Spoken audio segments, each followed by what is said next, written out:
اعوذ باللہ من الشیطان اللعین الرجیم بسم اللہ الرحمن الرحیم یا ایھا الذین آمنوا کتب علیکم الصیام کما کتب علی الذین من قبلکم لعلکم تتقون رب اشرح لی صدری ویسر لی امری واحلل عقدۃ من لسانی یفقهوا قولی ان اللہ وملائکتہ یصلون علی النبی یا ایھا الذین آمنوا صلوا علیہ وسلموا تسلیما۔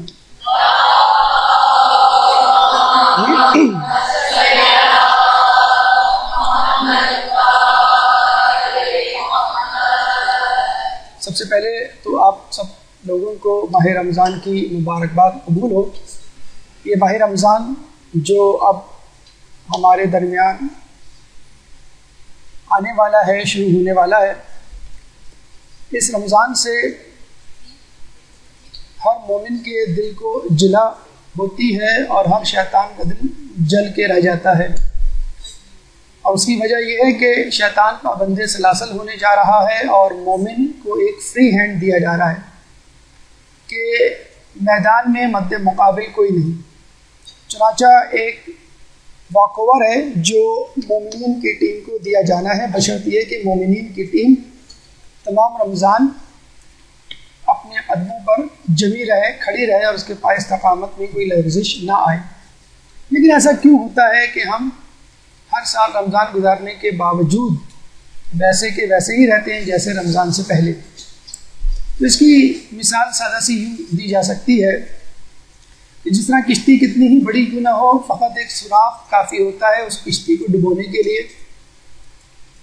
جس طرح ایک ہوائی جہاز کتنا ہی مضبوط کیوں نہ ہو، ایک چھید کافی ہے اس کو کسی حادثے سے دوچار کرنے کے لیے۔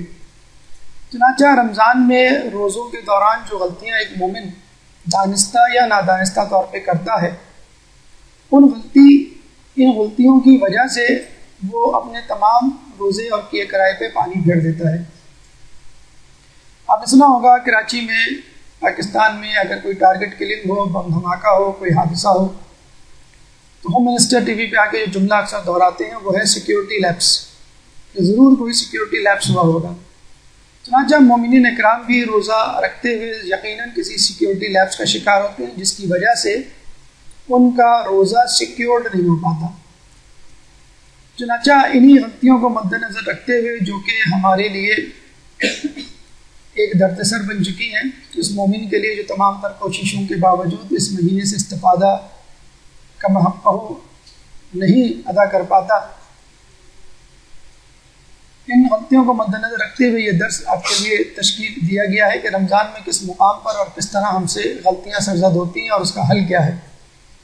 تو آئیے ان غلطیوں کا ایک جائزہ لیتے ہیں، لیکن سب سے پہلے جو اہم چیز ہمیں مد نظر رکھنی ہے وہ یہ کہ اپنی مسٹیک کو مسٹیک سمجھیں اور اس کو قبول کریں۔ جب تک ایک انسان اپنی غلطیوں کو تسلیم نہیں کرے گا اس وقت تک وہ اس غلطی کے حل کے لیے کوئی تگ و دو نہیں کرے گا۔ اگر کسی مریض کو یہی نہیں معلوم کہ میں مریض ہوں تو وہ مرض کے علاج کے لیے کبھی بھی بھاگ دوڑ نہیں کرے گا۔ اس سے پہلے کہ ہم غلطیوں کا جائزہ لیں، اس سے پہلے چند مقدماتی گفتگو اہمیت رمضان کے حوالے سے ہمارے چھٹے امام جعفر صادق علیہ السلام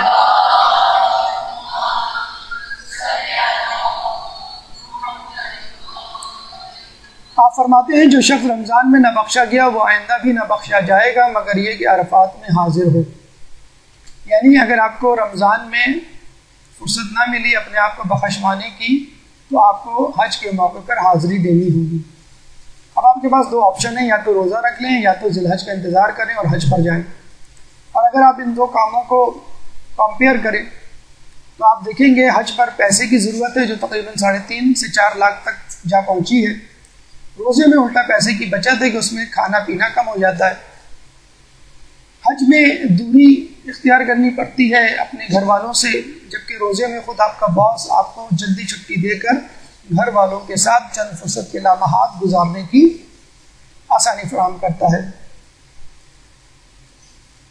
حج کے لیے 1.25 مہینے 1.5 مہینے کی چھٹی لینی پڑتی ہے، جبکہ یہاں پر آپ کا باس خود آپ کو جلدی چھٹی دیتا ہے۔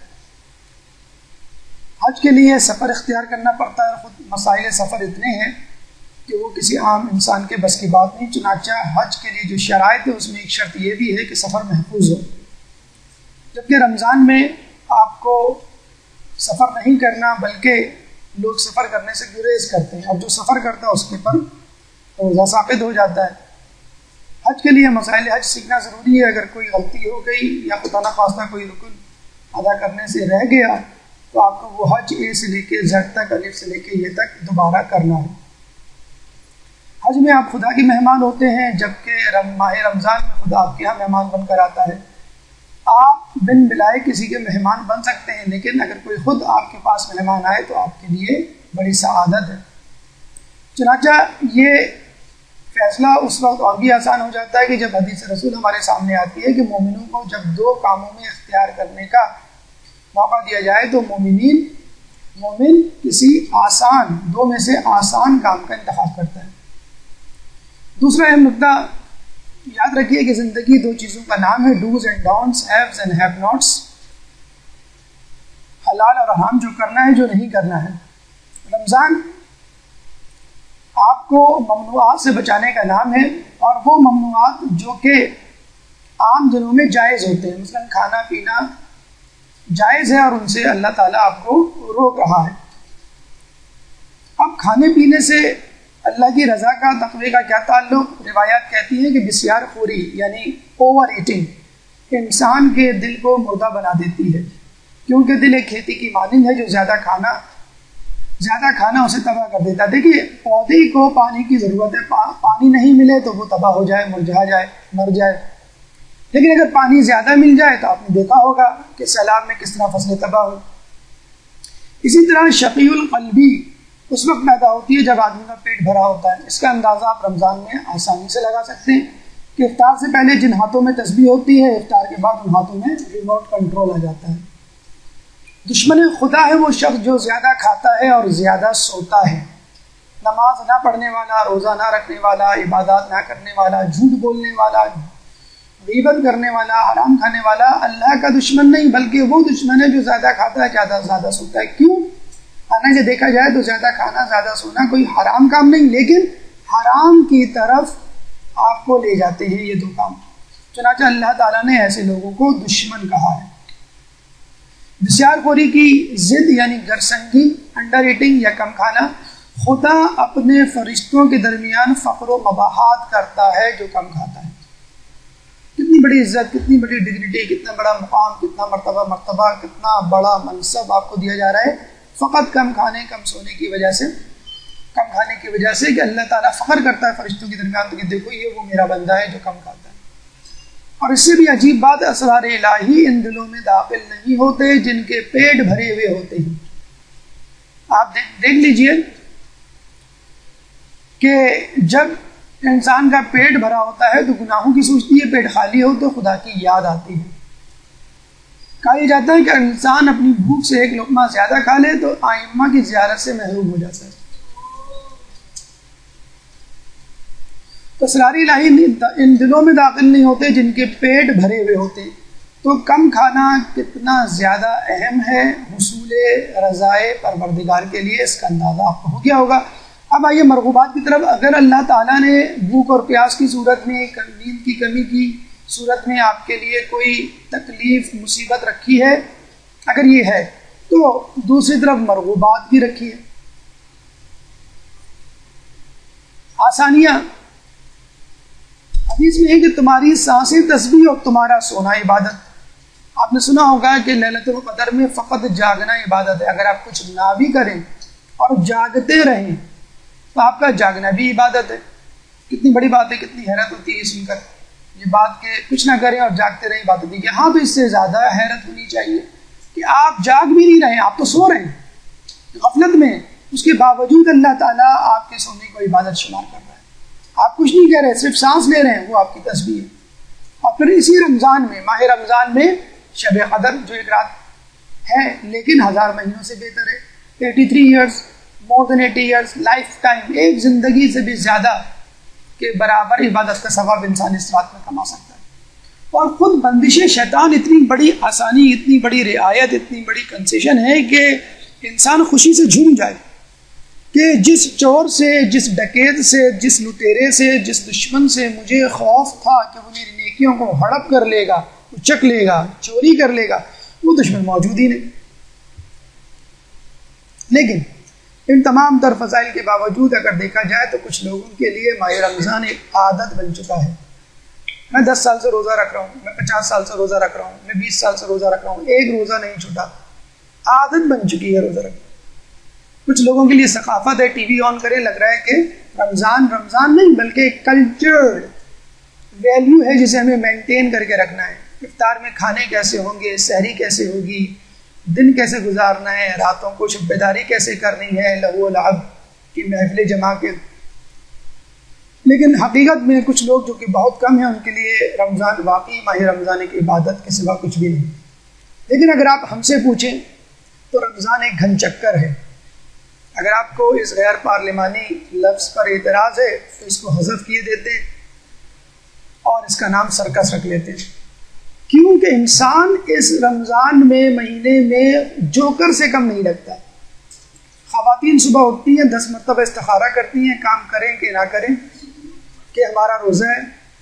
مرد حضرات آفس میں جانے کے لیے بار بار گھڑی دیکھتے ہیں کب جائیں, ابھی تو بہت وقت ہے, آج ہمارا روزہ ہے, جائیں یا نہ جائیں. آفس جا کے یا خود گھر میں انسان جو ہے کٹی پتنگ کی طرح رہتا ہے, کبھی ادھر ڈھلکا کبھی ادھر ڈھلکا.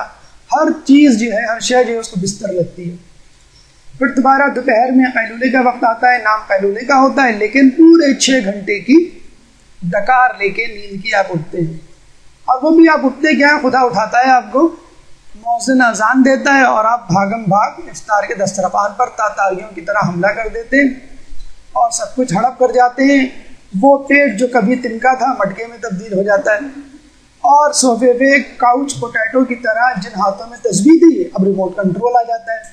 چینل چینج کرنے لگتے ہیں کہ دیکھیں رمضان کی مناسبت سے کون سا چینل دیکھا جائے, اور اسی مناسبت کو مد نظر رکھتے ہوئے 5-5 منٹ ہر چینل کو دے دیے جاتے ہیں جو تقریباً 2 گھنٹے میں پورے ہوتے ہیں. اور ریموٹ کنٹرول ہاتھ میں لیتے لیتے چینل تبدیل کرتے کرتے آنکھیں بند ہو جاتی ہیں, ٹی وی کھلا کا کھلا. اور امی ابو بڑے بھائی یا بہن یا ڈھولچی جو گلی میں ڈھول بجاتا ہوا آتا ہے وہ آپ کو اٹھاتا ہے کہ بھائی سحری کا وقت ہو گیا ہے. لیکن آپ اٹھتے وہی 5 یا 10 منٹ پہلے ہیں, اور فائر بریگیڈ کی گاڑی کی طرح سائرن بجاتے ہوئے کچن کی بجائے فریج کا رخ کرتے ہیں اپنے پیٹ کی آگ بجھانے کے لیے. نیند میں ادھ کھلی آنکھوں کے ساتھ جو چیز ہاتھ میں آتی ہے منہ میں ڈالنے کی کوشش کرتے ہیں.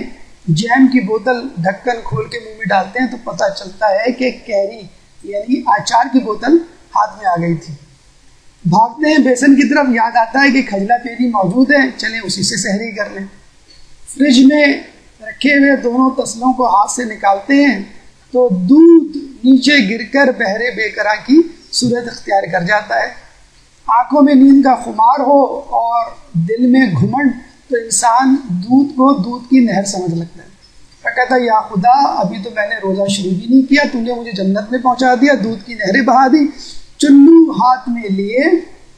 میں دودھ ہاتھ میں لیے پینے کی کوشش کرتا ہے, پیر پھسلتا ہے دروازے سے باہر, اور باہر مسجد کے میناروں سے اذان کی آواز بلند ہوتی ہے, اللہ اکبر اللہ اکبر.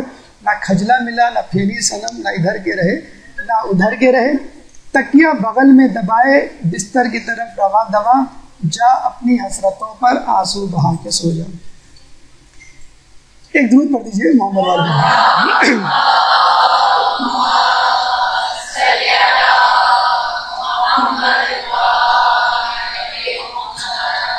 یہ تھی ایک روزہ دار کی ڈائری کا ایک صفحہ. اب آئیے ڈائری بند کر کے روایات کا خزانہ کھولتے ہیں کہ اس میں رمضان کے حوالے سے ہمارے لیے کیا. جس شخص کے 2 دن برابر ہوں وہ خسارے میں رہا. اس حدیث کو اسٹریچ کر لیجئے, ملٹیپلائی کر دیجئے 30 سے. جس شخص کے 2 مہینے برابر ہوئے وہ خسارے میں رہا. یعنی اگر آپ کا شعبان رجب سے بہتر نہیں آپ خسارے میں, رمضان شعبان سے بہتر نہیں آپ خسارے میں, شوال رمضان سے بہتر نہیں آپ خسارے میں. تو اگر ایک انسان روزہ گزار کے ماہ رمضان گزار کر پھر بھی ویسا ہی کہ ویسے رہے تو اس کا مطلب وہ خسارے میں ہے. اگر بندے کو معلوم ہو جائے کہ ماہ رمضان میں کیا کچھ ہے تو وہ اس بات کو دوست رکھے گا کہ تمام سال رمضان رہے. بچوں کی چھٹیاں آج ختم ہو رہی ہیں, کل سے وہ اسکول جائیں گے, ان سے پوچھیں وہ یہی کہتے ہیں کہ کاش 2 مہینے کی چھٹیاں پورے سال رہیں. اسی طرح اگر ہمیں اجر معلوم ہو جائے رمضان کا تو ہر کوئی یہ چاہے گا کہ پورے سال رمضان رہے.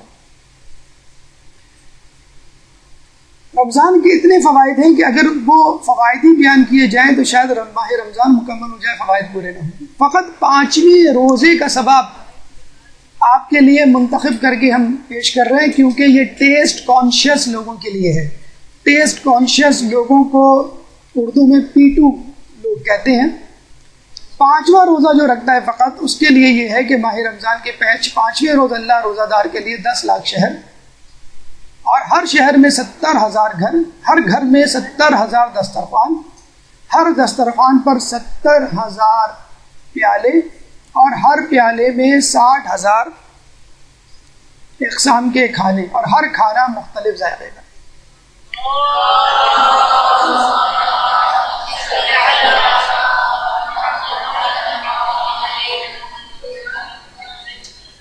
آپ نے اگر ہائی ٹی اٹینڈ کی ہو یا نام سنا ہو، ایک دفعہ ہم شارع پاسن سے گزر رہے تھے کہ 4 اسٹار ہوٹل کے بورڈ پر ہائی ٹی کا ایڈ لگا ہوا تھا، تو ہم نے جب اس میں موجود آئٹمز کاؤنٹ کیا، آئٹمز کا مطلب ہے چھولے، دہی بڑے، پکوڑے، سموسے، patties, pastry, chips, French fries وغیرہ وغیرہ، کھانا نہیں، تو وہ 36 آئٹم تھے، 36۔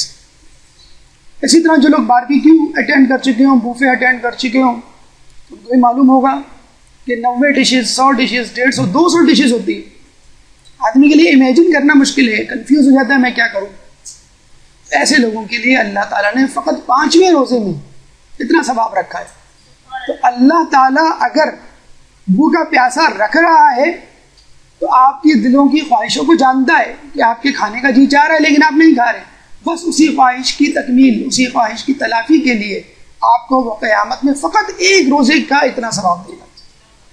خدا بند تبارک تعالیٰ فرماتا ہے کہ روزہ میرے لیے ہے اور میں ہی اس کی جزا دوں گا، یعنی میں پرسنل گارنٹی دے رہا ہوں، میں اپنی ذاتی ضمانت دے رہا ہوں، کوئی چیز گروی نہیں رکھوا رہا۔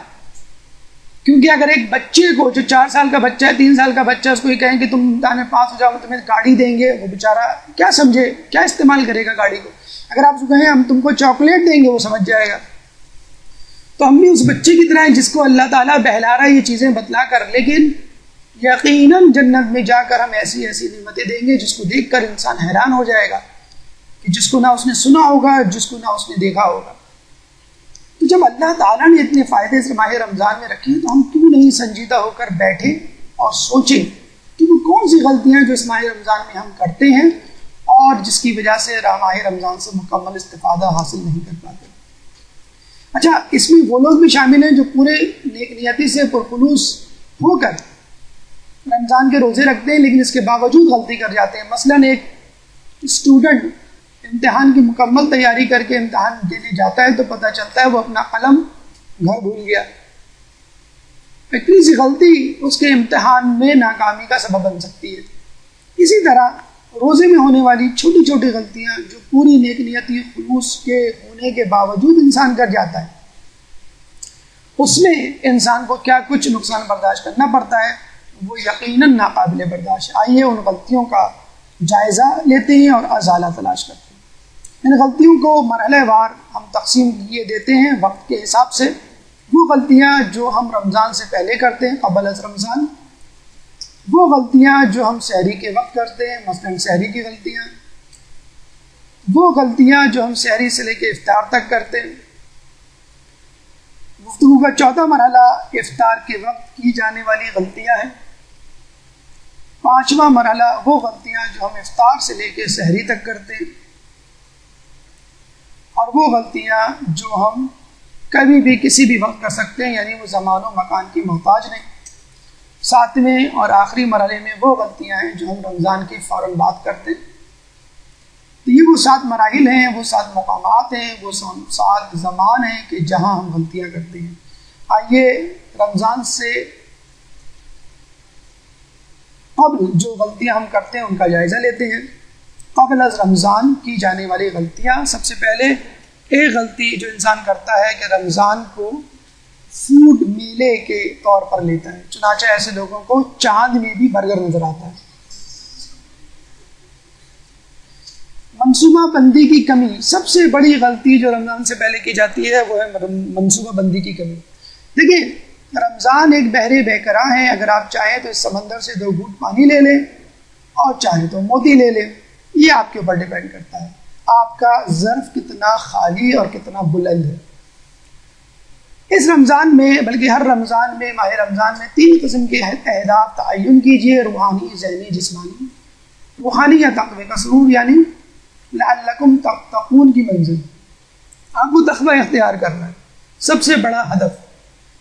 دوسرا ہدف ذہنی، یعنی خود سازی کا زور، عادتوں پر قابو، نیند پر قابو، کھانے پر قابو، زبان پر قابو، آنکھوں پر قابو۔ نمبر 3 جسمانی، یعنی صحت کا اصول، کس طرح آپ کم کھا کر اپنے جسم کو فٹ رکھ سکتے ہیں۔ لیکن یہ خیال رہے کہ جس طرح ہمارا میڈیا اور چند افراد معاشرے کے رمضان کو ایک ڈائٹ پلان سے تشبیہ دیتے ہیں اور ان کا تمام تر زور اور تمام تر توجہ اس پر ہوتی ہے کسی طرح اس رمضان میں اپنا ویٹ ریڈیوس کریں، اپنے آپ کو سلم بنائیں، یعنی گویا لعلکم تتقون، لعلکم سلمون کی شکل اختیار کر جاتا ہے کہ تاکہ تم سلم بن جاؤ۔ اللہ تعالیٰ یہ نہیں فرما رہا، اللہ تعالیٰ کہہ رہا ہے متقی بن جاؤ۔ آپ تقوی کا ٹارگٹ رکھیں گے، آپ روحانی ہدف رکھیں گے تو ذہنی ہدف اور جسمانی ہدف خود بخود پورا ہو جائے گا۔ تو خدا را رمضان کو فقط اور فقط صحت کا ہدف، صحت کی منزل، صحت کا مہینہ نہ سمجھے، یہ روحانیت کی منزل ہے۔ انشاءاللہ اللہ تعالیٰ آپ کو ذہنی اور جسمانی، جس طرح ایک انسان آخرت کا ہدف اپنے ذہن میں رکھتا ہے تو خود بخود اس کو دنیا کے ہدف حاصل ہو جاتے ہیں۔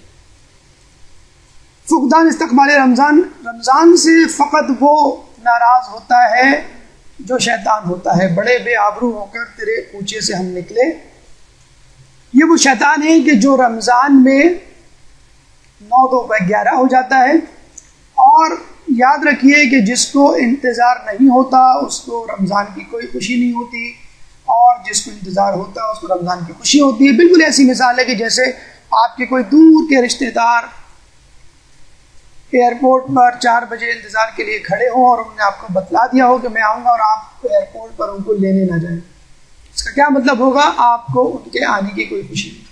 اسی طرح آپ صبح اٹھیں اور رمضان موجود ہو، اس کا مطلب کیا ہوا کہ آپ کو رمضان کے آنے کی کوئی خوشی نہیں۔ کم از کم اس بات کی تو خوشی منائیے کہ اللہ تبارک تعالیٰ نے ہر سرکش شیطان کے ساتھ 7 فرشتے مقرر کر دیے ہوتے ہیں کہ وہ آپ کو تنگ کرنے سے، آپ کو برگلانے سے، منحرف کرنے سے بچائیں۔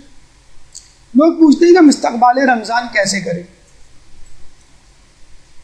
فقط انتظار ہی استقبال رمضان ہے، یعنی اگر انسان انتظار کرے اس طرح جس طرح عید کا انتظار کیا جاتا ہے کہ رمضان کے 5 روزے رہ گئے، 4 روزے رہ گئے، 3 روزے رہ گئے، آپ کو خوشی ہو رہی ہے؟ جی ہاں، ہمیں تو عید کی خوشی ہے، حالانکہ حقیقت میں رمضان کے جانے کی خوشی ہوتی ہے۔ تو اس طرح کا انتظار عید کے لیے کیوں نہیں ہوتا کہ شعبان کے 4 دن رہ گئے، 3 دن رہ گئے، 2 دن رہ گئے، بس رمضان؟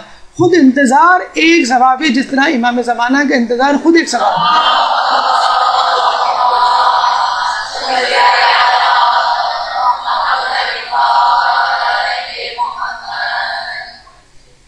اپنا موضوع گفتگو رمضان بنائیے، جس طرح رمضان میں آپ کا موضوع گفتگو عید اور عید کی شاپنگ ہوتا ہے، ڈریسز کی گفتگو کی جاتی ہے، کھانے پکانے کی ریسیپی کی گفتگو کی جاتی ہے، تو رمضان میں رمضان سے پہلے رمضان کی پلاننگ اور گفتگو سے متعلق گفتگو کیجیے۔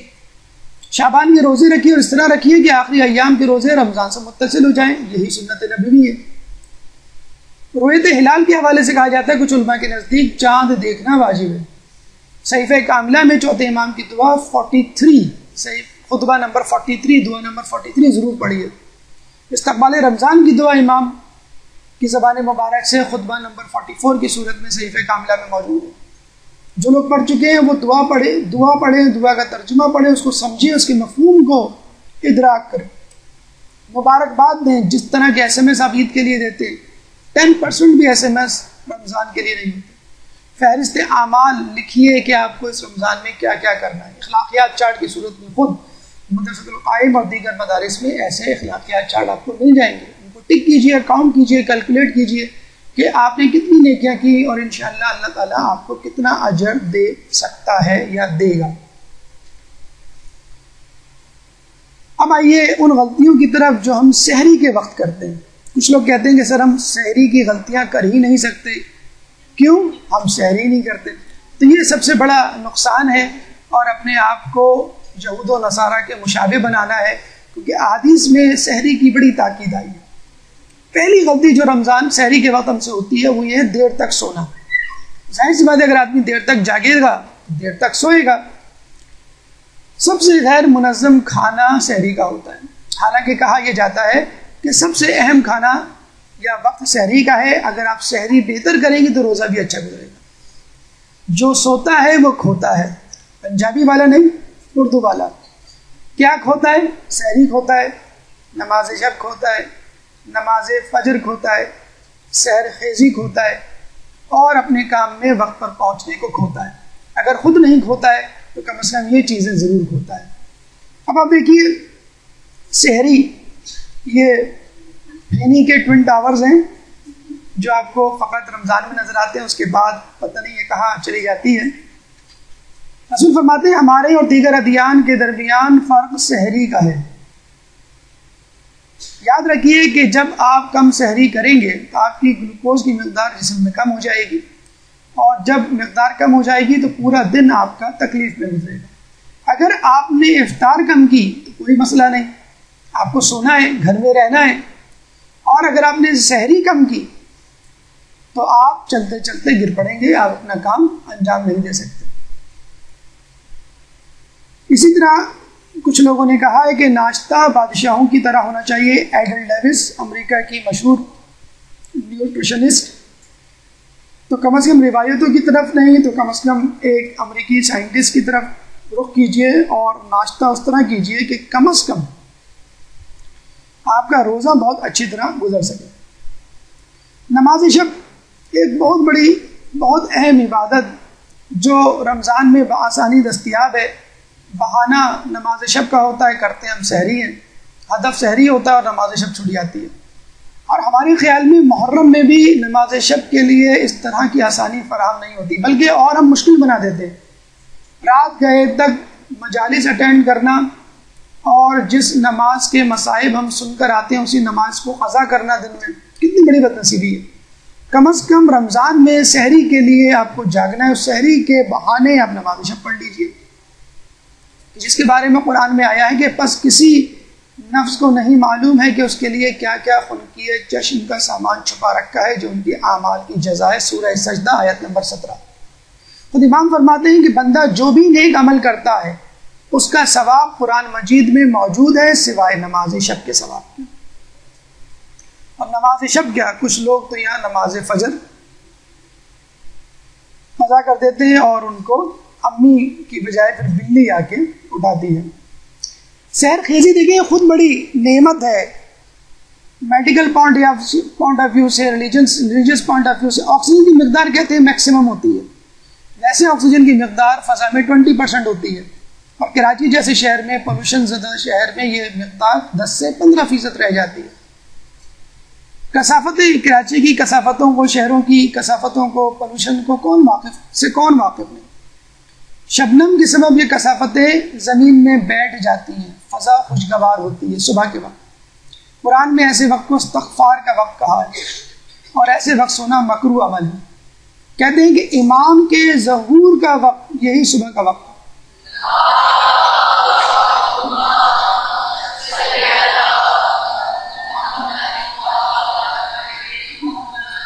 اور جب پوچھا گیا جنت میں کس طرح کا موسم ہوگا تو بتلایا گیا کہ فجر سے لے کر شمس کے طلوع ہونے تک کا وقت جنت میں ہوگا.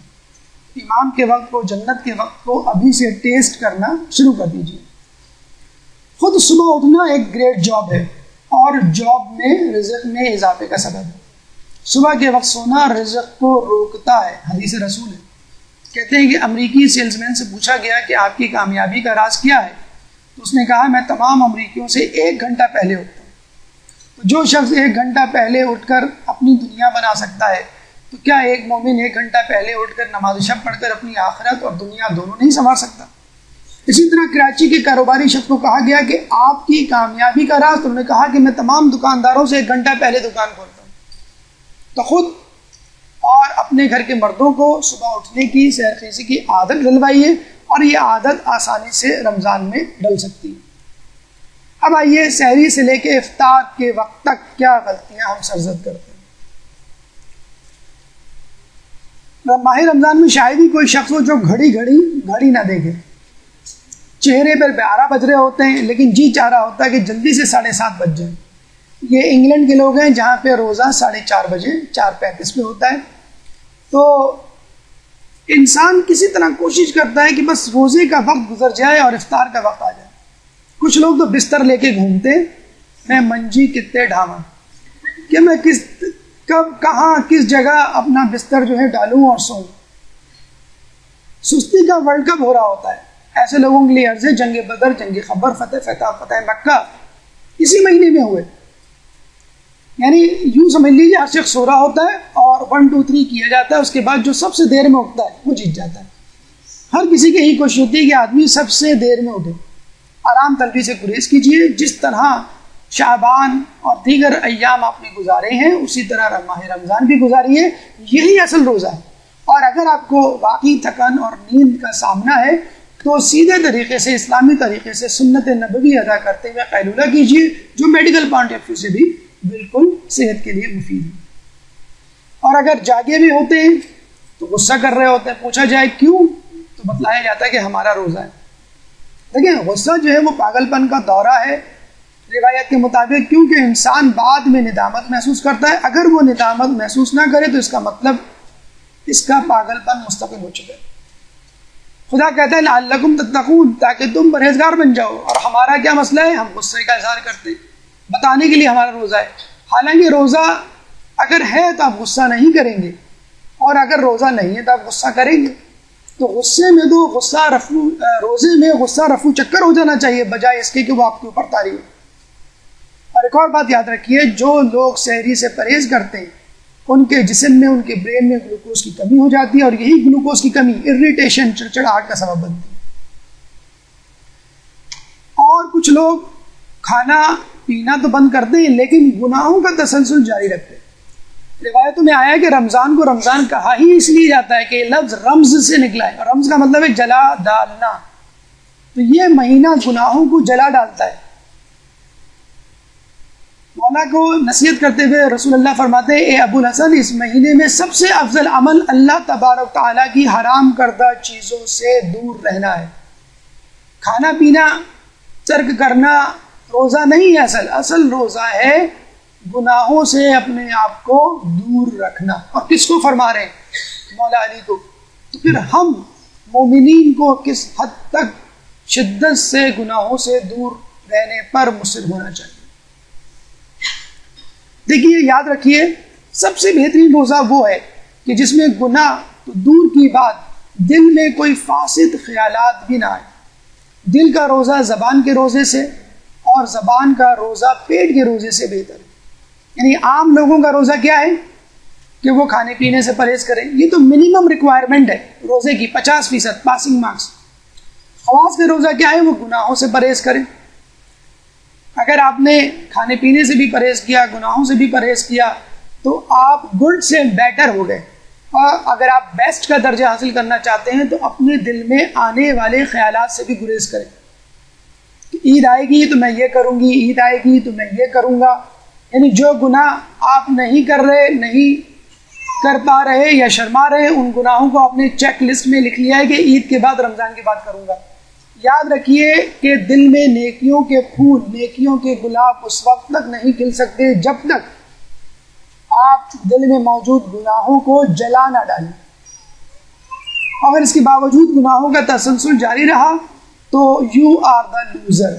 کتنے زیادہ روزہ رکھنے والے ہیں کہ ان کو روزے سے سوائے بھوک اور پیاس کے کوئی فائدہ نہیں ہوتا، اور کتنے زیادہ عبادت کرنے والے ہیں جن کو عبادت سے سوائے تکان کے کچھ حاصل نہیں ہوتا۔ دیکھیے بڑا بدنصیب شخص ہے وہ جو روزے نہ رکھے، اور اس سے بھی بدنصیب وہ شخص ہے جو روزے تو رکھے لیکن روزہ رکھنے کے باوجود روزے کے فوائد حاصل نہ کر پائے۔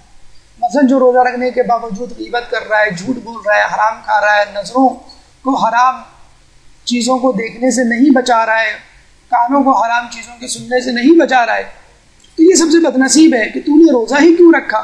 اگر روزہ کرنے کے باوجود بھی تجھ کو یہ تمام چیزیں کرنی تھی تو تیرا روزہ ابس ہے۔ جو کم ترین لہو و لعب یا فضولیات ہے جس پر انسان راضی ہو جاتا ہے وہ ہے سونا، انڈور گیمز، باتیں کرنا، ٹی وی دیکھنا اور کچھ نہ کرنا. اگر کسی سے پوچھیں آپ کیا کر رہے ہو تو وہ کیا کہتا ہے؟ کچھ نہیں کر رہا. یہ ہمارا قومی مشغلہ ہے.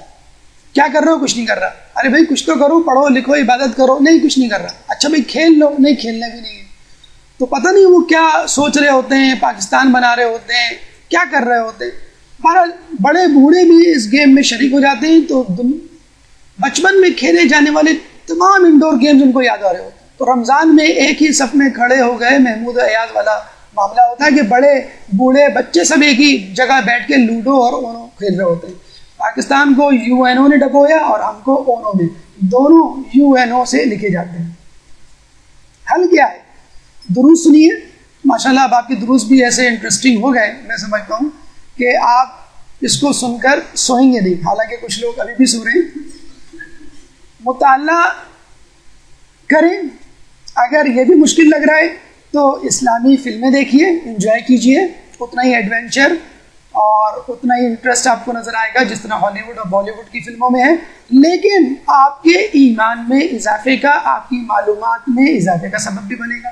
یہ کر کے دیکھ لیجیے. روزانہ ایک فلم رکھیے، کرائے پہ لے آئیے یا خرید لیجیے یا انٹرنیٹ پہ ڈاؤن لوڈ کیجیے، لیکن روزے کو ضائع نہ کریں فضولیات میں پڑھ کر. جائز تو ہیں لیکن آپ کی روحانیت کو یقیناً یہ کم کر دیں گے. افطار کے وقت لوگوں کی یہ حالت ہوتی ہے، کاش افطار کے بعد بھی ہو عجز و انکساری کی شکل کہ کب اذان ہو ہم سجدے میں گریں اور منہ سے کھجور اٹھا کر کھائیں. تو خدا را ایسے وقت میں افطار کے سامنے نہ بیٹھے، لگے گا کہ افطار آپ کا منہ چڑھا رہی ہے، آپ کچھ نہیں کر سکتے. دعا اذکار کریں، نافلہ نماز پڑھیں، تلاوت قرآن کریں. سب سے اہم انٹرسٹنگ چیز ہو سکتی ہے گھر والوں کی مدد کریں.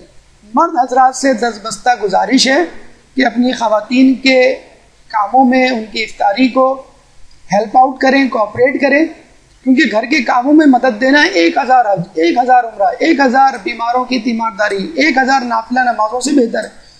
تو کولر بھر کے رکھ دینا، فرش سجا دینا، پلیٹیں اٹھا کے رکھ دینا، یہ چھوٹے چھوٹے کام ہیں جس میں آپ گھر والوں کی مدد کر سکتے ہیں. اور گھر والوں کی مدد نہیں، ایک روزے دار کی مدد ہو رہی ہے. تو ایسے کام ضرور کریں تاکہ آپ کو حج و عمرے کا ثواب ملے. اب آئیے افطار کی غلطیوں پر. افطار کی غلطیاں اتنی ہیں جتنا افطار کے کھانے اور ڈشز. آپ نے ایک زمانے میں سنا ہوگا ڈاکٹروں کے پاس جاتے ہیں ٹیسٹ کروانے، ڈاکٹر ایک لسٹ لیتے ہیں، 2-4 ٹیسٹ پہ ٹک لگاتے ہیں اور کہتے ہیں یہ ٹیسٹ کروا لیں. آج کل کے ڈاکٹر کیا کرتے ہیں؟ 2-4 ٹیسٹ پہ کراس لگاتے ہیں اور کہتے ہیں باقی سب کروا لیں. تو بس 2-4 چیزوں کے جس میں سبزیاں پیش ہیں، تمام چیزیں چاہتے ہیں ہم کہ ہمارے دسترخوان پر موجود ہوں. سستی کا ورلڈ کپ تو دیکھ لیا آپ نے، اب کھالوں کا اولمپک بھی دیکھ لیا. شروعات، مشروبات، تلنیات، فاکہات، یہ 4 آئٹمز ہیں جو ہمارے خوان پہ، دسترخوان پہ سجے ہوئے ہوتے ہیں. کوشش کیجیے کہ بازار کی چیزوں سے پرہیز کریں، تجربات سے گریز کریں اور افطاری کو مختصر رکھیے. آئیے یہ 4 چیزیں جو ہم افطار میں رکھتے ہیں ان کو کس طرح استعمال کر سکتے ہیں ایک نظر ہم دیکھتے ہیں. شروعات کے لیے بہترین چیز کھجور ہے، جس کے بارے میں کہا جاتا ہے اس میں آئرن، گلوکوز اور کیلشیم شامل ہے. پاکستان میں خواتین کو iron deficiency anaemia most common anaemia ہے، خون کی کمی جسے کہتے ہیں. اور کھجور میں اتنا آئرن ہوتا ہے کہ اگر آپ روزانہ 5 کھجوریں بھی کھائیں تو 30 دن بعد آپ کا ہیموگلوبن لیول 10 سے اوپر ہو جائے. اس میں گلوکوز شامل ہے جو ہائپوگلائسیمیا آپ کو افطار کے وقت ہو رہا ہوتا ہے اس سے بچانے کے لیے بہترین چیز ہے. جو خواتین ادھیڑ عمر میں بڑھاپے کی وجہ سے کیلشیم کی کمی کا شکار ہیں، بجائے اس کے کہ کیلشیم کے سرپ اور ٹیبلٹ لیں، وہ کیلشیم سے بھرا ہوا، کیلشیم سے لبریز کھجور کا تھال کھائیں. نمک سے روزہ کھول سکتے ہیں آپ، کیونکہ اس وقت آپ لو بلڈ پریشر کا شکار ہوتے ہیں، لیکن جن لوگوں کو ہائی بلڈ پریشر ہے وہ لوگ نمک سے گریز کریں. نیم گرم پانی بھی استعمال کیا جا سکتا ہے جو کہ دوران خون کو زیادہ کرتا ہے. اس کے علاوہ اگر یہ تمام چیزیں بھی موجود نہ ہو تو کسی بھی میٹھی چیز سے روزہ افطار کرنا مستحب ہے. ایک اہم چیز مشروبات کے حوالے سے جو لوگوں کو ہضم نہیں ہوتی، سمجھ میں نہیں آتی یا کرنے کا جی نہیں چاہتا، لیکن جو حقیقت ہے کم از کم میڈیکل پوائنٹ آف ویو سے اور خود اسلام بھی اس کی حمایت کرتا ہے، وہ یہ کہ افطار میں ٹھنڈا پانی یا ٹھنڈا مشروب پینے سے گریز کریں. کیوں؟ دیکھیے آپ نے نوٹ کیا ہوگا کہ کبھی آپ کو زخم لگا ہو, چوٹ لگا ہو آپ کے بچے پہ, تو آپ اس پر برف کی ٹکور کرتے ہیں. کیوں؟ برف کا رکھنا اس جگہ موجود خون کی نالیوں کو سکیڑ دیتا ہے. خون کی نالیاں جب سکڑتی ہیں تو بلڈ فلو کم ہو جاتا ہے, تو بلیڈنگ کم ہوتی ہے. اسی طرح جب ٹھنڈا پانی آپ پیتے ہیں تو معدے میں خون کا بہاؤ کم ہو جاتا ہے, اور جب معدے میں خون کا بہاؤ کم ہوگا تو جو بھی غذا کھائی جائے گی وہ اسٹک جیم ہو جائے گی اور ہضم جذب نہیں ہوگی. اور جب آپ کوئی گرم چیز پیتے ہیں, کھاتے ہیں, عرب ممالک میں یہ عام ہے گرم چیز سے, گرم مشروب سے, گرم پانی سے, گرم سوپ سے روزہ کھولنا یا کھجور کے بعد گرم سوپ پینا, کہ یہ آپ کے خون کے دباؤ کو بڑھا دیتا ہے. اور جب خون کا دباؤ معدے کی طرف ہوتا ہے تو وہ ہر چیز کو بآسانی ہضم کر سکتا ہے. اور اس کا الٹا کریں گے آپ, مثلا ٹھنڈا پانی, ٹھنڈا مشروب پی لیں گے تو کیا ہوگا؟ معدے میں پکوڑا ہلکان و پریشان ہوگا کہ مجھے کوئی ریسیو کرنے نہیں آیا, بلڈ فلو بہت کم ہے, میں کہاں جاؤں. جس طرح انکل آتے ہیں ایئرپورٹ پر, ان کو کوئی لوٹ کے لے جاتا ہے ٹیکسی ڈرائیور, تو پکوڑے وقت کے ساتھ بھی یہی ہوتا ہے. جب تک آپ کھاتے پیتے رہیں گے آپ کو کچھ بھی نہیں ہوتا. جہاں آپ نے ٹھنڈا پانی یا مشروب پیا اس وقت آپ پیٹ پکڑ کے بیٹھ جاتے ہیں اور پیٹ میں شدید درد شروع ہو جاتا ہے. تو اس کا حل یہ ہے کہ اگر آپ گرم پانی نہیں پی سکتے, جو مولا علی کی سنت ہے روزے کے وقت, تو گرم مشروبات کا انتخاب کیجیے, مثلا چائے, گرین ٹی, سوپ. اور ضروری نہیں کہ سوپ جو ہے وہ چکن کارن سوپ ہو, وہ دال کا سوپ بھی ہو سکتا ہے, گیہوں کا سوپ بھی ہو سکتا ہے, کارن کا سوپ بھی ہو سکتا ہے, یخنی. اس کے علاوہ ایک حریص نام کی ڈش آپ نے سنی ہوگی جو عرب ممالک میں بہت زیادہ بنائی جاتی ہے. اس کو اگر آپ ڈائلیوٹ کر دیں تو خود یہ ایک سوپ کی شکل اختیار کر جائے گا. اگر آپ کو ٹھنڈا پانی پینا ہے تو کوشش کیجئے کہ وہ افطار کے بعد پیجیے. یہ ہے وہ چیزیں جو آپ کی دل پسند چیزیں ہیں, یعنی فرائیڈ آئٹمس, پکوڑے, دہی بڑے, چھولے, رول, کٹلٹس اور کچوریاں. اس کے بارے میں ہم کچھ نہیں کہہ سکتے بہت زیادہ, کیونکہ آپ لوگ ہمارا جلوس نکال دیں گے کہ بھائی یہی چیزیں تو ہیں کھانے کی, اور کون کون بدبخت ہے جو یہ چیزیں جو ہے وہ نہ کھائے. دیکھیں آپ یہ کھائیں, کوشش کریں کہ کم کھائیں, اور اگر یہ بھی نہیں کر سکتے تو اس میں ڈالا جانے والا گھی وہ کم کر دیں یا آدھا کر دیں. اس کے بعد اگر آپ چاہیں تو اس کو تناول فرما سکتے ہیں, یعنی استعمال کریں مگر احتیاط سے. یہ وہ چیز ہے جو سب سے کم کھائی جاتی ہے اور جس کو سب سے زیادہ کھانا چاہیے, فروٹ. لیکن فروٹ مصنوعی فروٹ میں اس وقت تبدیل ہو جاتے ہیں کہ جب فروٹ چاٹ میں تبدیل ہو جائے. کیوں؟ اس میں مایونیز ہے, اس میں کریم ہے. آج کل تو ماشاءاللہ فروٹ چاٹ ڈیل مونٹے کی اور دوسری پروڈکٹس کی صورت میں موجود ہے, اور اس میں آدھی فروٹ چاٹ موجود ہوتی ہے, تھوڑے بہت جسے کہتے ہیں کہ اس میں فروٹ ڈال کے اس کو آپ چاٹ بنا دیتے ہیں. یقین کیجئے فروٹ چاٹ جس میں ماشاءاللہ مرچیں پیش ہوتی ہیں, ہم لوگوں نے تو بسکٹ میں بھی مرچیں ڈلوا دی. KFC والے آئے, میک ڈونلڈ والے آئے, سب لوگوں نے اپنا اپنا برگر اور بروسٹ انٹروڈیوس کروایا, اسپیشلی کراچی والوں کے لیے. Spicy broast, spicy zinger burger, biscuit تک آ گیا. بس اب گلاب جامن اور چمچم کی کمی ہے مرچوں کی. تو خدا را فروٹ چاٹ نہ کھائیے, صرف اور صرف فروٹ کھائیے اور ایز اٹ از کھائیے. ہاں اگر کیلا اور ناریل ہے تو چھلکے اتار لیں, اس میں کوئی قباحت نہیں, لیکن فروٹ چاٹ بنانے سے پرہیز کریں. افطار سے لے کے سحری تک ہم کیا غلطی کرتے ہیں؟ کھانا, یہ مسئلہ کشمیر ہے ہر گھر میں. خواتین کو افطاری پکاتے وقت اتنی پریشانی نہیں ہوتی کہ ہم کیا پکائیں, کھانا پکاتے ہوئے سوچتی کھانا کیا پکائیں. اصولاً تو کھانا پکنا ہی نہیں چاہیے جب افطاری اتنی ہے. اگر آپ کو افطار کے بعد کھانا ہے تو اتنی افطار کیجیے. ہو سکتا ہے آپ لوگ سوچ رہے ہو سر ہم لوگ کھاتے پیتے گھرانے کے لوگ ہیں, اگر آپ کو کوئی کمپلیکس ہے تو keep it up to you, اور بہت زیادہ پریشان ہے تو ہمارے گھر آئیے کبھی ایک دن ناشتہ یا افطار کر لیجیے. آپ لوگ کتنے بڑے لوگ ہیں, کیا پریزیڈنٹ ہے؟ ویسے پاکستان میں کسی کو پریزیڈنٹ بول دو تو گریبان پکڑ لیتا ہے کہ تم نے مجھے پریزیڈنٹ کیسے کہہ دیا. دیکھیں یہ ہے ایک پریزیڈنٹ کی افطار. لگ رہا ہے کہ احمدی نژاد دوراچی کے فٹ پاتھ پر سیلانی کے دسترخوان پہ بیٹھے ہوئے. سوپ ہے, یخنی ہے, روٹی ہے, جوس ہے, اور ٹیشو پیپر ہے، ہم جیسے لوگ بیٹھ جائیں آنسو بہائیں تو ان کے لیے، بریانی ہے شاید اس کی طرف حسن زن سے اگر کام لیں تو یہ اشارہ کر کے کہہ رہے ہیں اس کو لے جاؤ یہ اضافی ہے. تو یہ ہے ایک پریزیڈنٹ کا افطار اور ایک ہمارا افطار. اچھا کچھ لوگ تو ماشاءاللہ ایسے مل جائیں گے آپ کو، پاکستان میں بھی مل جائیں گے اور دنیا میں بھی، جو اگر کھانا کھاتے ہیں تو افطار کو بالکل لفٹ نہیں کراتے. افطار بیچاری کونے پہ سہمی بھی بیٹھی ہوئی ہوتی ہے اور وہ اپنا ڈٹ کے کھانا، روٹی چاول جو بھی کھانا وہ کھاتے ہیں. تو فرش نشینوں کی کمی نہیں غالب. لیکن دوسری طرف اسرافیوں کی کمی نہیں غالب. تو خدا را اگر آپ کم نہیں کھا سکتے، ایک ایکسٹریم پہ نہیں جا سکتے تو اس ایکسٹریم پہ نہ جائیں. تو پہلی مرتبہ تو یہ دیکھ کے حیرت ہوتی ہے، آدمی سوچتا ہے کہ یہ ہے کیا، تو یہ بھی کھانا ہے. اور یہ کون لوگ ہیں؟ یہ بھی اسی سیارے پہ رہنے والے انسان ہیں، وہ بھی سیارے پہ رہنے والا انسان ہے. تو یہ دیکھیں یہ فرق ہے لائف اسٹائل میں. تو روایات میں آیا ہے کہ جو لوگ میانہ روی کا راستہ اختیار نہیں کرتے ان کو اسراف ہلاک کر دیتا ہے. تو یہ ہے وہ اسراف جو آپ رمضان میں کرتے ہیں جو نہیں کرنا چاہیے. اور پھر افطار کے بعد سینڈوچ ہاتھ میں دبوچے، جو بھی سامنے سے گزرتا ہے دعا کرتے ہوئے اب تو آپ کو خدا ہی اٹھائے گا. اور ہوتا بھی یوں ہی ہے، سحری میں اذان کے وقت آنکھ کھلتی ہے یا اذان سے پہلے کہ اب کھانے کا وقت آ گیا. تو بہرحال ہم لوگوں میں سے بہت سے لوگوں کا یہی کچھ حال ہوتا ہے، پیٹ جو کبھی تنکا تھا وہ مٹکا بن جاتا ہے. دیکھیں دیر تک جاگنا یہ تقریباً ہر لوگوں کا کلچر بن گیا ہے. 12 بجے تک جاگنا، 1 بجے تک جاگنا. کھارا دار تو ماشاءاللہ نمبر 1 ہے، پوری رات جاگتے ہیں. ہم نے کہا ماشاءاللہ آپ لوگ سب سے زیادہ ثواب کماتے ہیں. کہیں گے سر باگڑا ہوٹل پہ کیسا ثواب؟ تو وہ ہوٹل میں ہیں یا جیسے کہتے ہیں تکے والے کی دکان پر ہیں، گلی میں نائٹ میچ ہو رہے ہیں.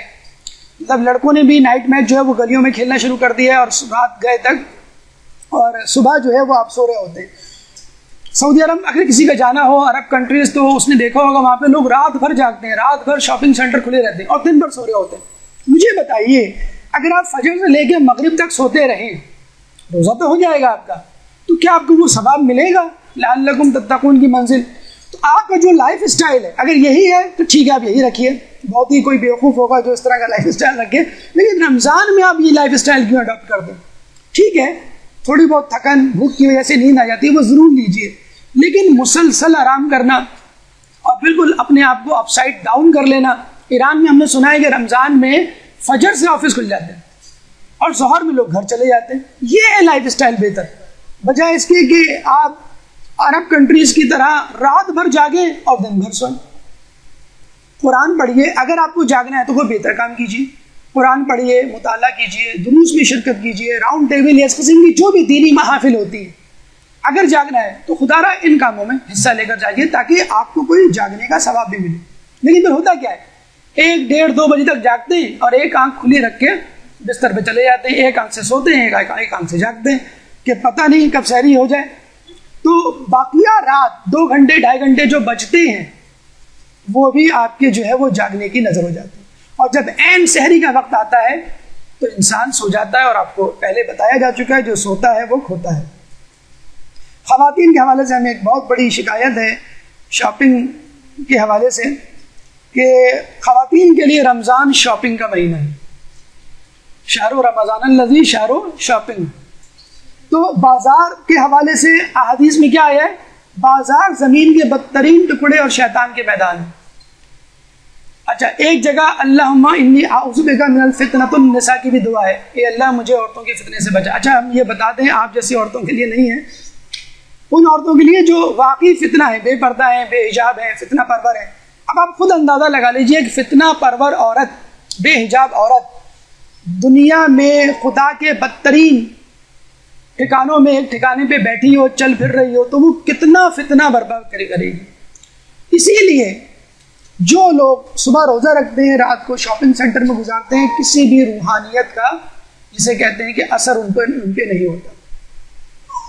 دیکھیں بہترین وقت شاپنگ کا کیا ہے؟ رمضان سے پہلے کر لیجئے.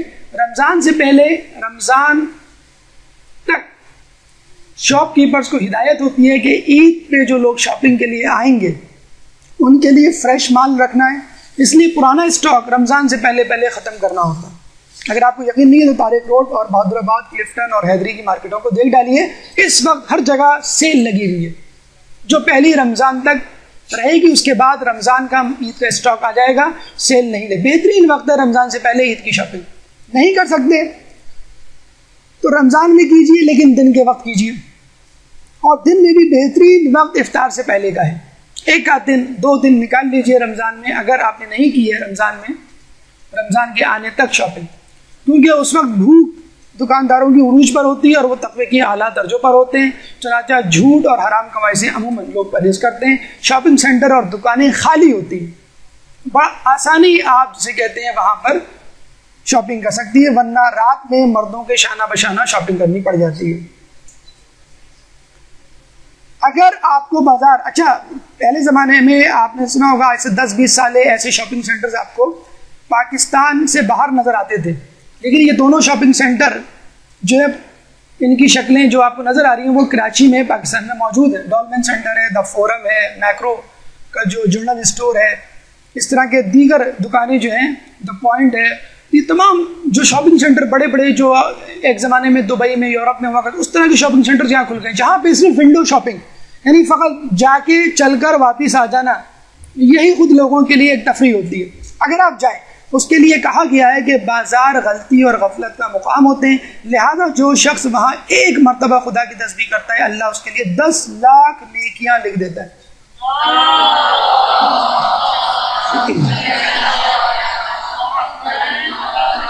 دیکھیں اللہ تعالیٰ نے ہر کسی کے لیے آپشن کھلا رکھا ہے۔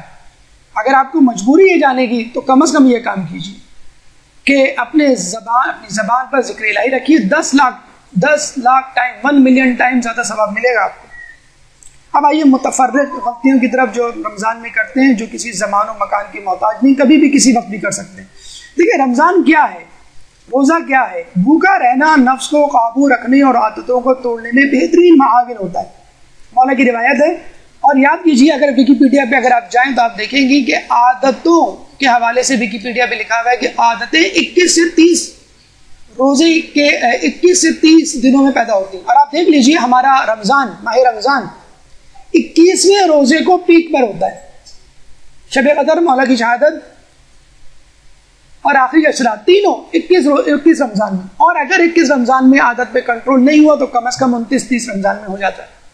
اگر شروع میں مشکل پیش آ رہی تو کوئی بات نہیں، لیکن امید رکھیے کہ 21 سے 30 دنوں میں آپ کی عادت پختہ ہو جائے گی اچھے کاموں کی، لیکن اس کے لیے ٹائم لگے گا۔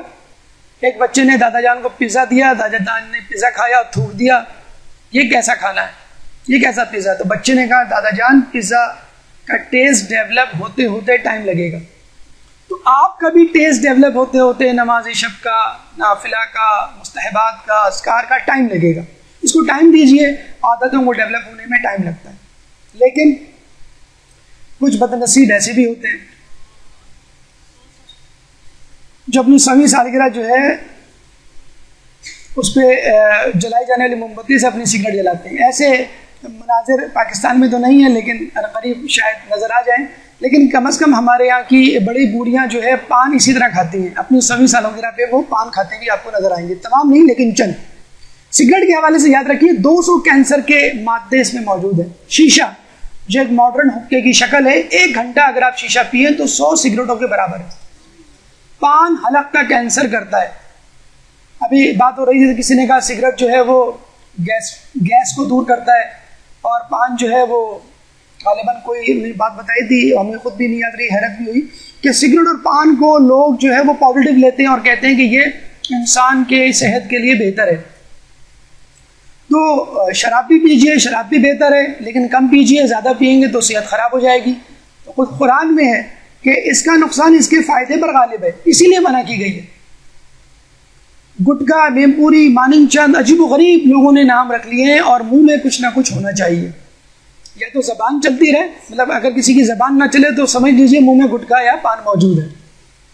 تو یہ چیزیں کھا کے پاکستان کے حوالے سے کہا جاتا ہے کہ پاکستان میں جو حلق کا کینسر ہوتا ہے وہ سب سے زیادہ پان اور گٹکے وغیرہ کھانے کی وجہ سے ہوتا ہے۔ ایک خبر کے مطابق پاکستانی 11 ارب روپے کی چائے ہڑپ کر جاتے ہیں، شاید اس وجہ سے کہ پاکستان میں ہر شخص کام کرنے کے بعد چائے پانی کے پیسے ضرور مانگتا ہے۔ دیگر عادتیں سونا، سستی، بد نظمی، ان پر کنٹرول کرنے کی کوشش کیجیے. یہ بھی ایک رمضان کا ہدف ہے. سونے پر کنٹرول. جو لوگ بہت زیادہ سوتے ہیں وہ رمضان میں اس عادت کو کنٹرول کر لیتے ہیں، لیکن دیکھا یہ گیا ہے کہ الٹا اس عادت کو مزید بگاڑا جاتا ہے رمضان میں زیادہ سو کر. ڈسپلن رمضان میں جتنا مینٹین کر سکتے ہیں آپ کیجیے، اور اس کو رمضان کے بعد بھی مینٹین کیجیے. یقین کیجیے یہ عادت آپ کے رمضان کے بعد بہت کام آئے گی. ٹائم مینجمنٹ، ہر کام کو اہم سمجھنا، گھر والوں کو اہمیت دینا. گھر میں دیکھیے لوگ کس طرح ایک ساتھ بیٹھے ہوئے ہوتے ہیں، خوش گپیاں کر رہے ہوتے ہیں، ایک دوسرے کی باتیں سن رہے ہوتے ہیں. چھوٹے چھوٹے کاموں پہ توجہ دینا، یہ آپ کو انتظامی صلاحیتیں جو پنپنے کا جو موقع ملتا ہے وہ رمضان کے دنوں میں ملتا ہے. ایمرجنسی کے لیے اپنے آپ کو تیار رکھنا رمضان کا دوسرا نام. اب آپ دیکھیں نا صبح ایک دم سے ہڑبڑا کے آپ کو اٹھا دیا جاتا ہے 4:30 بجے 4 بجے. نیند میں آپ کو کھلایا جاتا ہے کہ نہیں بھوک نہیں بھی لگ رہی تو بھی کھاؤ. بھوک میں آپ کام کر رہے ہوتے ہیں، دوسروں کا خیال رکھ رہے ہوتے ہیں رمضان کے باوجود، کیونکہ آپ کا بھی روزہ ہوتا ہے. صبر کی عادت، یہ سب کیا ہے؟ دیکھا جائے تو ایک بحرانی کیفیت سے تیار ہونے کی ٹریننگ ہے. اور سب سے بڑی بحرانی کیفیت جو آنے والی ہے وہ ہے امام زمانہ کا ظہور.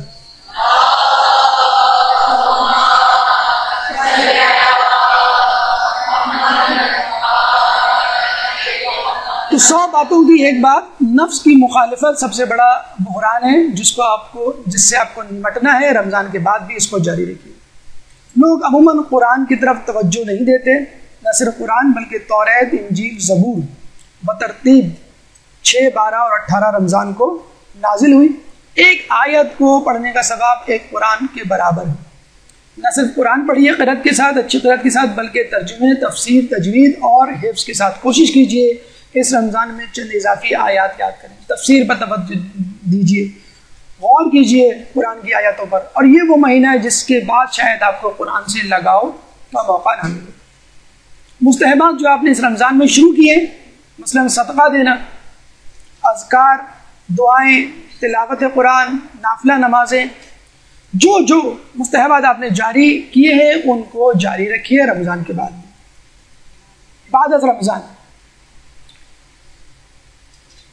کے فوراً بعد، رمضان اور ہمارے درمیان اتنی بڑی خلیج آ جاتی ہے اور روزے ہمارے لیے اتنے اجنبی بن جاتے ہیں، اتنے ناشنائی آ جاتی ہے کہ روزوں کی طرف دیکھنے کا جی ہی نہیں چاہتا. چلو ایک بار پھر سے اجنبی بن جائیں ہم دونوں. 29ویں اور 30ویں شب کو آپ دوبارہ، جسے کہتے ہیں کہ آپ روزوں سے ناآشنا ہو جاتے ہیں. مستحب روزے، اگر رمضان کے روزے آپ کو فائدہ دے سکتے ہیں تو کیا شوال کے روزے، ذی الحج کے روزے، ذی القعدہ کے روزے، مستحب روزے آپ کو فائدہ نہیں دے سکتے؟ کیوں؟ دونوں کا میسج ایک ہی ہے، کم کھانا. تو مستحب روزے رکھیے جس کے بارے میں خدا فرماتا ہے روایتوں میں ہے کہ بے شک اللہ تعالیٰ نماز فریضہ کو نماز نافلہ کے ذریعے اور فرض روزوں کو نافلہ روزوں سے پورا کر دیتا ہے، مکمل کمپنسیٹ کر دیتا ہے. اگر آپ کی فرض نمازوں میں کوئی کوتاہی ہوئی ہے وہ نافلہ نمازوں سے پوری ہو جائے گی. فرض روزوں میں کوئی کوتاہی ہوئی ہے وہ نافلہ روزوں سے پوری ہو جائے گی. ایک دن کا مستحب روزہ دنیا بھر روئے زمین کے برابر سونے سے بھی بہتر ہے، بڑھ کر ہے. تو رمضان کا روزہ کتنا بڑا ہوگا؟ تو خدا را مستحب روزوں کو انڈر ایسٹیمیٹ نہ کیجیے. کم از کم 3 روزے کی ابتدا کیجیے. جو شخص ہر ماہ میں 3 روزے رکھے تو یہ شخص ایسا ہے جیسے اس نے پوری زندگی روزے رکھے. رسول اللہ نے کسی سے پوچھا نا کہ کون روزانہ روزے رکھتا ہے عمر بھر، تو سلمان فارسی نے کہا میں. تو لوگوں نے کہا ہم نے تو آپ کو کھاتے ہوئے بھی دیکھا ہے. تو انہوں نے کہا کہ میں مہینے میں کم از کم 3 دن ضرور روزے رکھتا ہوں، اور اللہ تعالیٰ کا وعدہ ہے کہ ایک نیکی کے بدلے 10 نیکی دے گا. تو کم از کم 3 روزے آپ رکھنے کی کوشش کریں. ان تمام باتوں کے باوجود کسی بھی افطار میں ایک افطار کو یاد رکھیے گا کہ جس میں چند لوگوں نے روزہ رکھا تھا اور افطاری میں فقط روٹی تھی، اور وہ روٹی جس کو انہوں نے خیرات کر دیا عین افطار کے وقت، اور اپنا روزہ نمک و پانی سے افطار کیا. وہ نمک و افطار کی جس کو خداوند متعال نے بی بی سیدہ کو جہیز میں دیا تھا.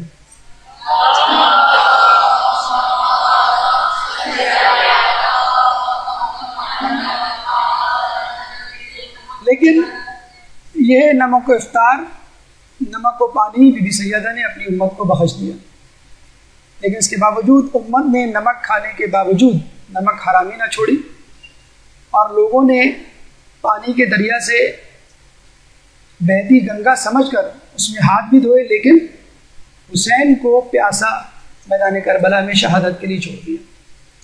تو خدا را کم از کم ایک افطار کبھی بھولے بسرے ایک روٹی کے ساتھ کیجیے، یا روٹی کھا کے دیکھیے، کم از کم اس افطار کو یاد کیجیے کہ جس افطار میں لوگوں نے جو کچھ تھا وہ بھی فقیر کو دے دیا۔ اللہ تعالیٰ سے دعا ہے کہ ہمیں ماہ رمضان کو اس طرح گزارنے کی توفیق عطا فرمائے کہ جس طرح اہل بیت نے اور قرآن نے تاکید کی ہے۔ اس موضوع سے متعلق اگر آپ کے ذہن میں کوئی سوال ہو تو آپ کر سکتے ہیں، لیکن قبل السوالات بھرپور سلام۔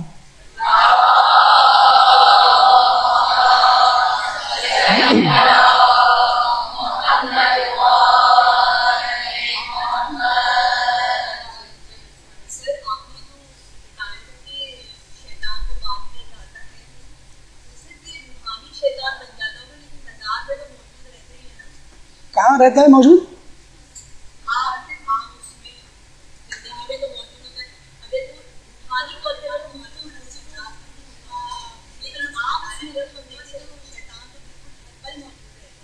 نہیں، بہرحال ہوتا ہو یا نہ ہوتا ہو، لیکن شیطان پابند سلاسل ضرور رہتا۔ ہو سکتا ہے اپنی اپنی جگہ پر محصور ہو، لیکن شیطان میں وہ قوت و طاقت نہیں ہوتی کہ وہ ہم کو بہکا سکے۔ اگر اس کے باوجود بھی کوئی مومن، کوئی مسلمان، کوئی انسان گناہ کرتا ہے تو سمجھ لیجئے اس کا نفس اتنا ٹرین ہو چکا ہے، جیسے ہم نے کہا نا کہ آپ کے نفس میں بھی کچھ صلاحیتیں ہوتی ہیں جو آپ کو گناہ کروانے پر مجبور کرتی ہیں، بلکہ یہ نفس ہی جو گناہ کرتا ہے، شیطان تو اسٹیمولیٹ کرتا ہے، ورغلاتا ہے، گمراہ کرتا ہے، صرف وسوسے ڈالتا ہے۔ تو آپ کی قوت غضب، آپ کی قوت شہوت جب عقل کے کنٹرول سے باہر ہو جائے، قوت وہم وہ آپ سے گناہ کرواتی ہے، وہ شیطان نہیں کرتا، آپ خود کرتے ہیں۔